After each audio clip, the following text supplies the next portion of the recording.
حضرت عثمان ابن عفان رضی اللہ تعالیٰ عنہ حضرت عبداللہ بن مسعود کے پاس گئے.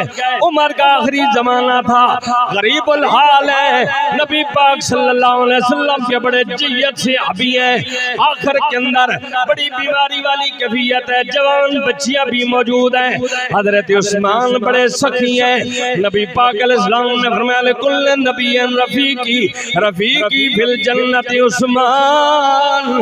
میرے نبی نے فرمایا ہر نبی کا رفیق ہوتا ہے اور میرا رفیق جنت میں عثمان ذوالنورین ہے.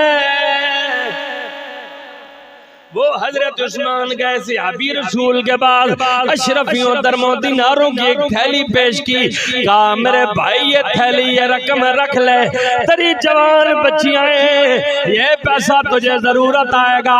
آگے بھی صحابی رسول ہے, کہنے لگا میرے بھائی اپنے یہ پیسے واپس لے جا, اس لیے کہ میں نے اپنی بچیوں کو قرآن کی سورہ واقعہ سکھا دی ہے.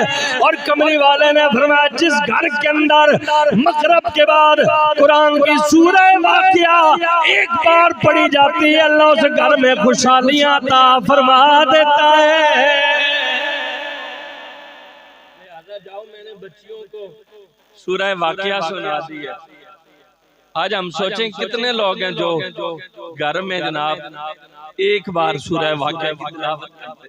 اللہ کا ذکر ہے نا, قرآن ذکر ہے, اِنَّا نَحْنُ نَزَّلْنَا الذِّكْرَ, اس کو اللہ نے ذکر فرمایا. تو کتنے مسئلے حل ہوتے ہیں. اللہ تعالیٰ دلوں کا زنگ بھی دور کرتا ہے, زبانیں بھی پاک ہوتی ہیں, فرشتے آ کے دہلیز پہ تلاوت بھی سماعت کرتے ہیں, اللہ گناہ بھی معاف کرتا ہے اور گھر کے اندر خوشحالیاں. لہذا کوئی کام بھی نہ ہو تو کم از کم درود پاک تو ہر کسی کو آتا ہے, کثرت سے درود شریف پڑھا کرو.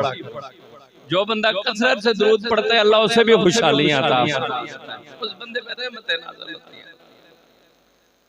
اور آپ دیکھیں جہاں تک ذکر کی بات ہے نا, ہم مسلمان ہیں, ہمیں یقین ہے کہ ہم نبی پاک صلی اللہ علیہ وسلم کے امتی ہیں.